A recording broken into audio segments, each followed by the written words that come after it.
There is an organ in the human body that works tirelessly from before birth, carrying out more than 500 simultaneous functions and possessing such an extraordinary capacity for regeneration that doctors are still studying its limits. It is not the heart, although its activity is equally constant. It is not the brain, although its biochemical decisions are equally complex. It is the liver, and what most people know about it, that it filters alcohol, that something goes wrong when the skin turns yellow, is barely the surface of a much deeper story. For centuries, the liver held a privileged place in the understanding of the human body.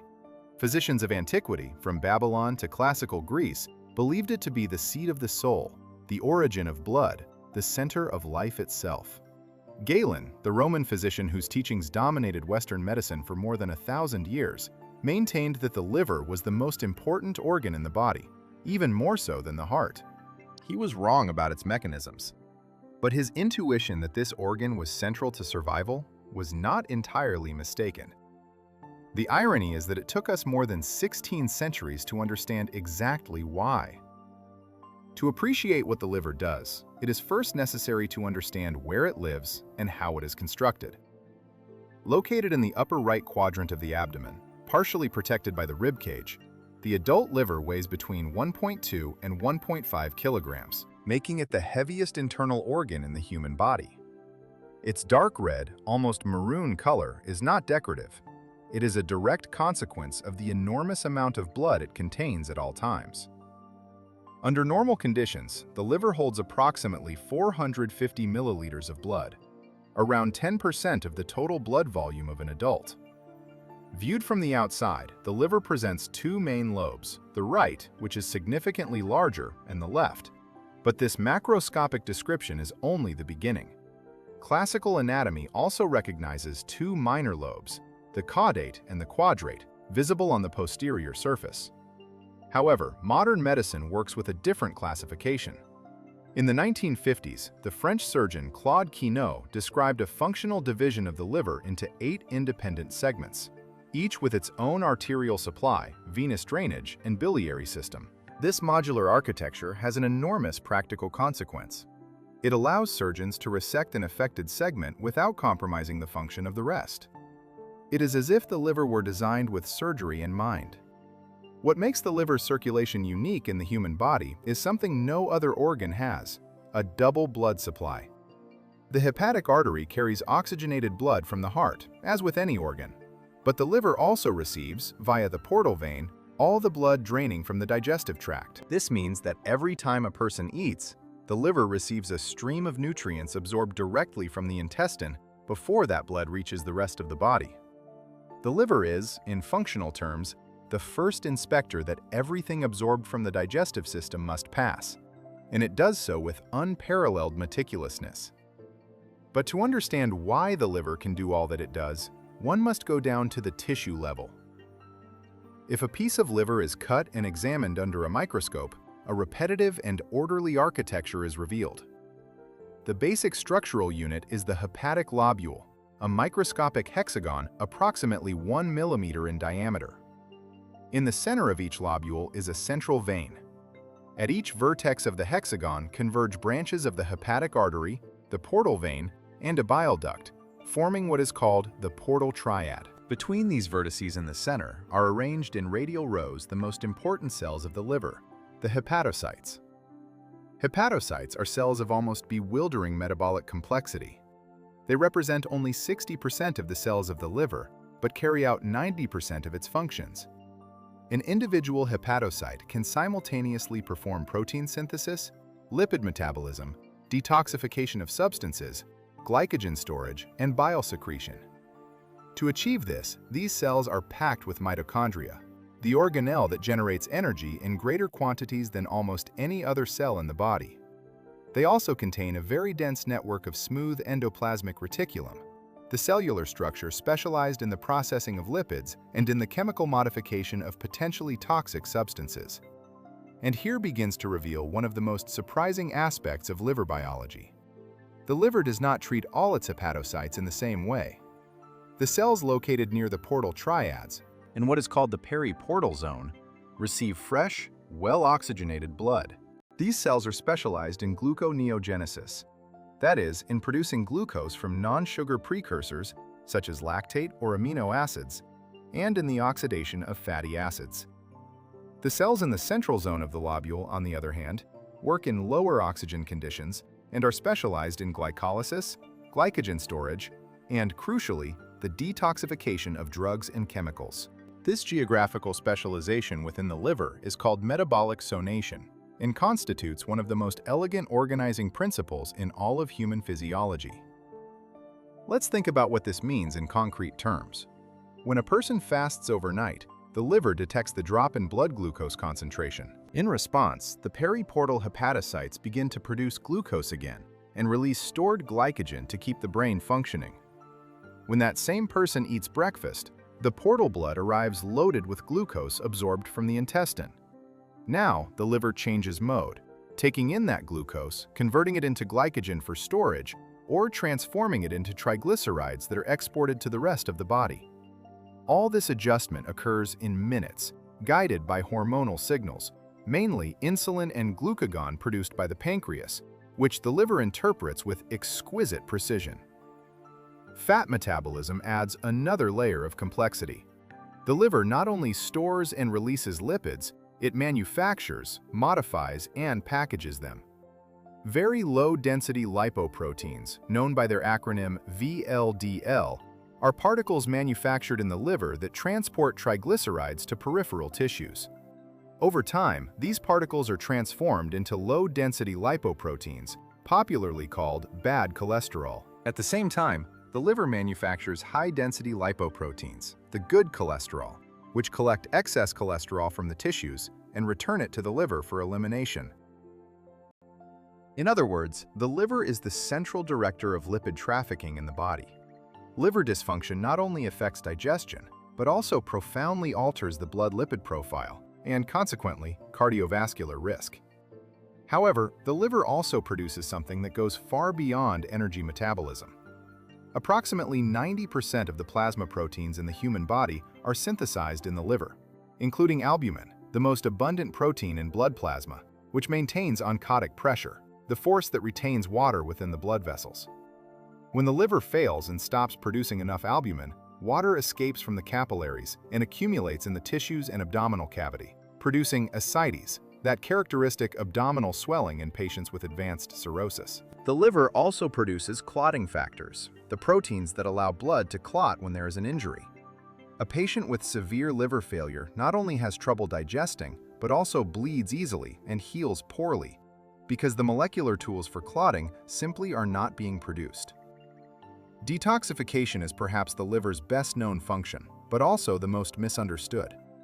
Many people imagine that the liver acts as a physical filter, trapping harmful substances like a coffee filter. In reality, the process is profoundly chemical. Substances that reach the liver, from medications to the body's own metabolites, are subjected to a series of enzymatic reactions. In the first phase, enzymes from the cytochrome P450 family chemically modify the substance, introducing functional groups that make it more reactive. In the second phase, other enzymes couple this modified substance to molecules such as glutathione or glucuronic acid, making it more soluble in water. Once soluble, the substance can be excreted by the bile into the intestine or released into the plasma to be eliminated by the kidneys.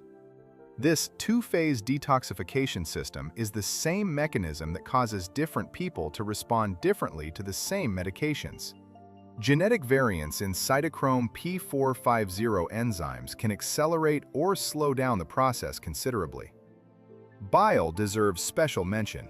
Produced by hepatocytes at a rate of approximately 600 to 1,000 milliliters per day, bile is not a simple waste product.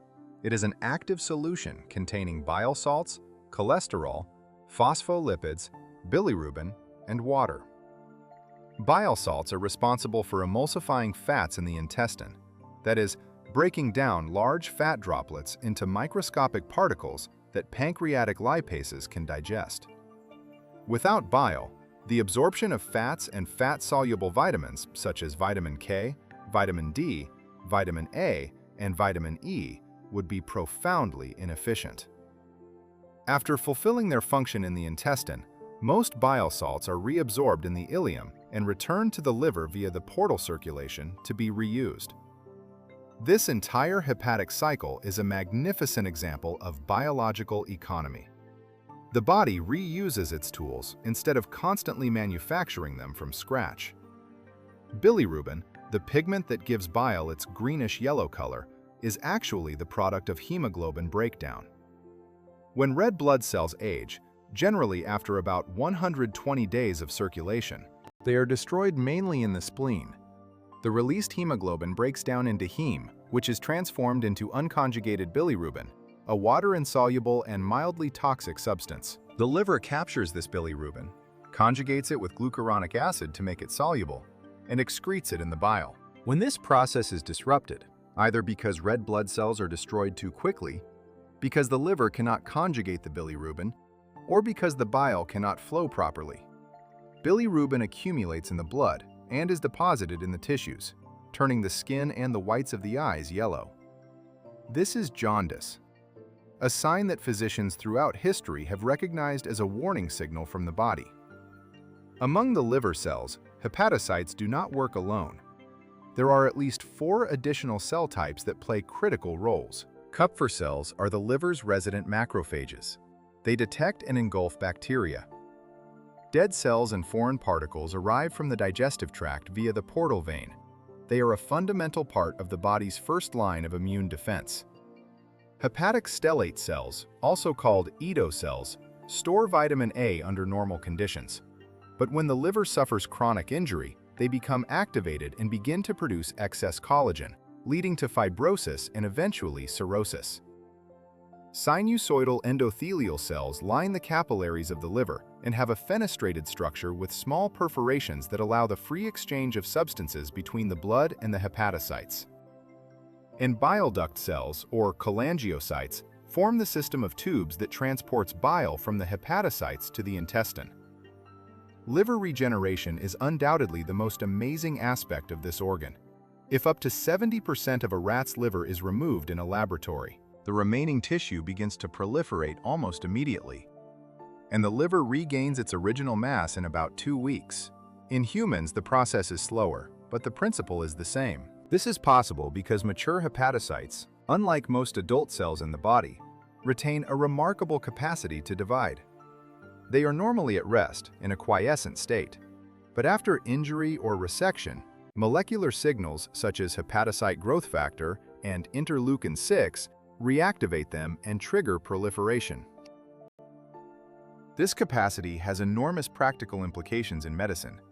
It allows for living donor liver transplants, where a lobe of the donor's liver is removed and then regenerated, while the recipient also grows the received fragment to the appropriate functional size. However, regenerative capacity has limits.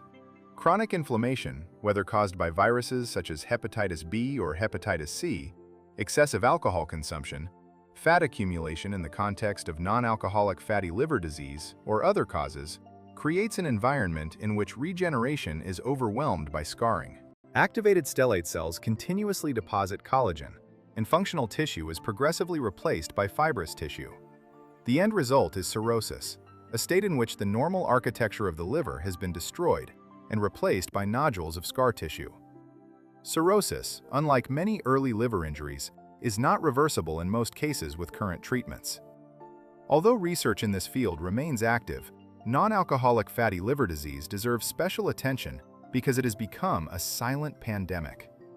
Studies conducted in recent decades indicate that this condition affects approximately 25% of the world's adult population, although most sufferers are unaware of it because it produces no symptoms in its initial stages. It occurs when hepatocytes accumulate triglycerides inside them in abnormal amounts, typically as a consequence of a high-calorie diet, sedentary lifestyle, insulin resistance, or obesity. In some individuals, this fat accumulation triggers an inflammatory response that can progress to fibrosis and eventually cirrhosis or hepatocellular carcinoma. Research continues to explore the exact mechanisms that determine why some patients with fatty liver progress to severe disease, while others remain stable for decades. Hepatocellular carcinoma, the most common type of primary liver cancer, almost always arises in the context of chronic liver disease. From a molecular perspective, malignant transformation of hepatocytes involves the accumulation of mutations in genes that regulate the cell cycle, apoptosis, and the response to DNA damage. Recent evidence suggests that the microenvironment of the diseased liver, saturated with inflammatory cytokines and growth factors, creates conditions that favor the expansion of cell clones with oncogenic mutations. Although therapeutic options have improved considerably in the last decade, including targeted therapies and immunotherapy, the prognosis for this cancer remains grave in many cases when diagnosed at advanced stages, underscoring the importance of screening in patients with known cirrhosis. Liver transplantation. Since surgeon Thomas Starzl performed the first sustained success in 1967, remains the definitive treatment for end-stage liver failure and for certain early-stage liver tumors. The surgical complexity of this procedure directly reflects the anatomical complexity of the organ. The vascular connections of the hepatic artery, portal vein, and hepatic veins, as well as the bile duct, must be meticulously restored. In an operating field that offers little room for error, advances in immunosuppression have markedly improved long-term outcomes, although the need for lifelong immunosuppressive medication remains a significant challenge for transplant patients. Current research in liver biology is unfolding on multiple fascinating fronts. Liver organoids, small, three-dimensional structures grown in the laboratory from stem cells that self-organize, partially replicating the architecture of the liver, are opening up new possibilities for both disease research and drug development. Extracorporeal liver support systems, devices that attempt to temporarily perform some liver functions while a patient awaits a transplant, remain the subject of active research. And gene therapy is beginning to offer promising results in liver diseases of genetic origin, such as certain forms of hemochromatosis or Crigler-Najjar syndrome. Although research in this field continues to face technical and safety challenges that have not been fully resolved, the liver, ultimately, is a reminder that the human body does not function as a collection of separate parts, but as a deeply integrated system in which each component modifies and depends on the others. When the first physicians of antiquity elevated the liver to the status of the body's supreme organ, its biology was a complete mystery. Today, we know that they were partly right, albeit for the wrong reasons. The liver isn't the seat of the soul, but it is, to a great extent, the seat of the biochemical balance that makes life as we know it possible. Silent, tireless, extraordinarily capable of repairing itself, and so central to our existence that its failure compromises almost every system in the body simultaneously. There's something profound about the fact that the organ that performs the most functions is also the hardest to see, the one that hurts the least when it starts to fail, and the one we later realize we've been ignoring our entire lives. The liver doesn't announce its work. It doesn't hurt when it starts to fail. It doesn't make a sound. But silently, it maintains the balance that keeps the entire organism alive. Every molecule that enters your body, every nutrient, every toxin, every chemical signal passes through it, and yet we rarely think about its existence. If this journey through its anatomy and function has changed the way you see your own body, like this video and subscribe to Revealed Anatomy to continue exploring with precision and depth the systems that truly make life possible. Such as certain forms of hemochromatosis, or Crigler-Najjar syndrome. Although research in this field continues to face technical and safety challenges that have not been fully resolved, the liver, ultimately, is a reminder that the human body does not function as a collection of separate parts, but as a deeply integrated system in which each component modifies and depends on the others. When the first physicians of antiquity elevated the liver to the status of the body's supreme organ, its biology was a complete mystery. Today we know that they were partly right, albeit for the wrong reasons. The liver is not the seat of the soul, but it is, to a large extent, the seat of the biochemical balance that makes life as we know it possible. Silent, tireless, extraordinarily capable of repairing itself, and so central to our existence that its failure compromises almost every system in the body at the same time. There is something profound in the fact that the organ that performs the most functions is also the hardest to see, the one that hurts the least when it begins to fail, and the one we later realize we have been ignoring all our lives. The liver doesn't announce its work. It doesn't hurt when it starts to fail. It doesn't make a sound, but silently, it maintains the balance that keeps the entire organism alive. Every molecule that enters your body, every nutrient, every toxin, every chemical signal passes through it. And yet, we rarely think about its existence. If this journey through its anatomy and function changed the way you see your own body, like this video and subscribe to Revealed Anatomy to continue exploring with precision and depth the systems that truly make life possible. Such as certain forms of hemochromatosis or Crigler-Najjar syndrome.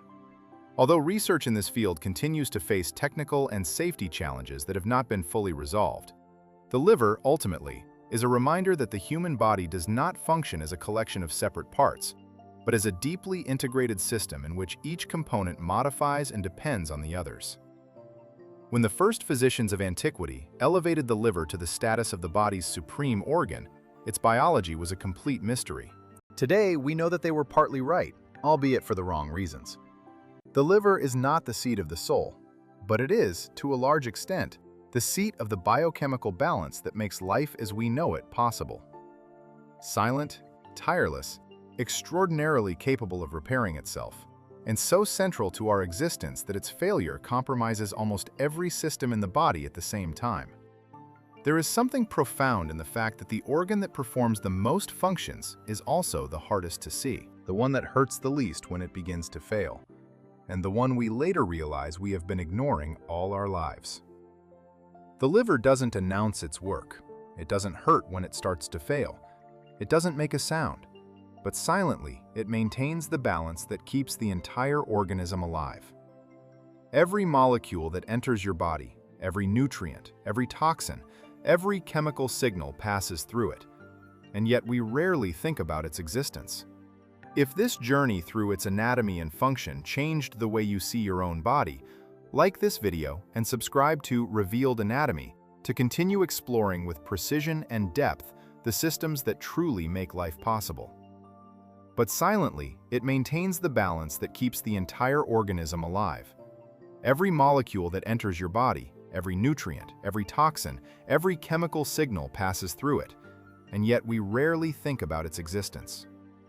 If this journey through its anatomy and function changed the way you see your own body, like this video and subscribe to Revealed Anatomy to continue exploring with precision and depth the systems that truly make life possible. But silently, it maintains the balance that keeps the entire organism alive. Every molecule that enters your body, every nutrient, every toxin, every chemical signal passes through it, and yet we rarely think about its existence. If this journey through its anatomy and function changed the way you see your own body, like this video and subscribe to Revealed Anatomy to continue exploring with precision and depth the systems that truly make life possible.